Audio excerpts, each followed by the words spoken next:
সবাই মিলে ৭১কে আমরা আগে সম্মান করব, বাংলাদেশের স্বাধীনতা মুক্তিযুদ্ধের ইতিহাসকে সমুন্নত রাখব।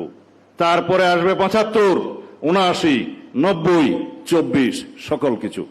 কিন্তু যারা সংবিধানের প্রস্তাবনায় ২৪ এবং ৭১ একসাথে দেওয়ার জন্য প্রস্তাব করেছিলেন, সেই বন্ধুদের উদ্দেশ্যে বলছি, ৭১ কখনো অন্য কোনো ইতিহাসের সাথে মিলবে না। বাংলাদেশের সবচেয়ে গৌরবজনক অর্জন বাংলাদেশের স্বাধীনতা, মুক্তিযুদ্ধ, স্বাধীনতা সংগ্রাম এবং স্বাধীনতা যুদ্ধ। একটা স্বৈরাচারকে, ফ্যাসিস্ট সরকারকে পতনের জন্য যে আন্দোলন হয়েছে, সেটা কেবল জনদাবির মুখে স্বৈরাচার পতন আন্দোলন। স্বৈরাচারের পতন হয়েছে, রাষ্ট্র নতুনভাবে বিনির্মিত হয়নি। রাষ্ট্র আমাদের ছিল, অর্জিত হয়েছে লক্ষ প্রাণের বিনিময়ে। সেই রাষ্ট্রের স্বাধীনতা সার্বভৌমত্বকে রক্ষা করতে হবে। কোন স্বৈরাচার যাতে বাংলাদেশে পুনরায় প্রতিষ্ঠিত না হয়, আগমন না হয়, উৎপাদন না হয়, উৎপত্তি না হয়, সেই লক্ষ্যে আমরা গণতান্ত্রিক চর্চা করতে থাকব। গণতান্ত্রিক সংস্কৃতির প্রবর্তন এবং চর্চার মধ্য দিয়ে, লালনের মধ্য দিয়ে আমরা সংসদে সেই সমস্ত সকল কার্যক্রম আলোচনার মধ্য দিয়ে, সমঝোতার মধ্য দিয়ে রাষ্ট্রকে এগিয়ে নিয়ে যাব। ধন্যবাদ আপনাদের সবাইকে।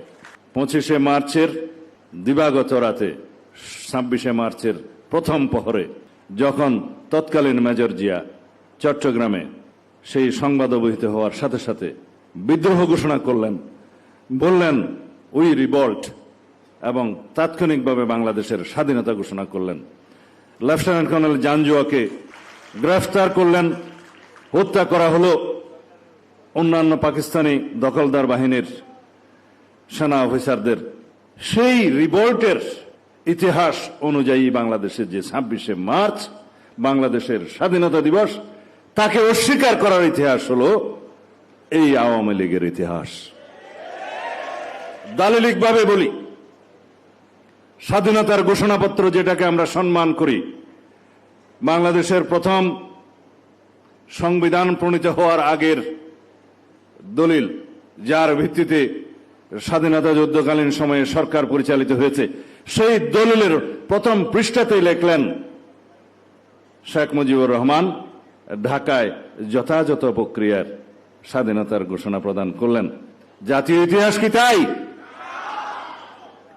এবং সেটা প্রতিষ্ঠিত করার জন্য পঞ্চদশ সংশোধনীতে এই স্বাধীনতার ঘোষণাপত্রকে তফসিলে অন্তর্ভুক্ত করা হলো।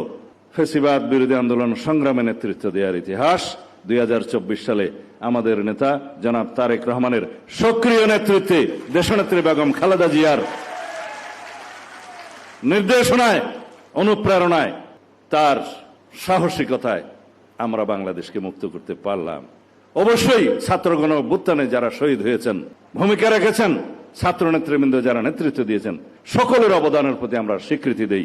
এটাই আমাদের উদারতা। আমরা কারো বিজয়কে ছিনিয়ে নিতে চাই না, কারো ভূমিকাকে আমরা কেড়ে নিতে চাই না।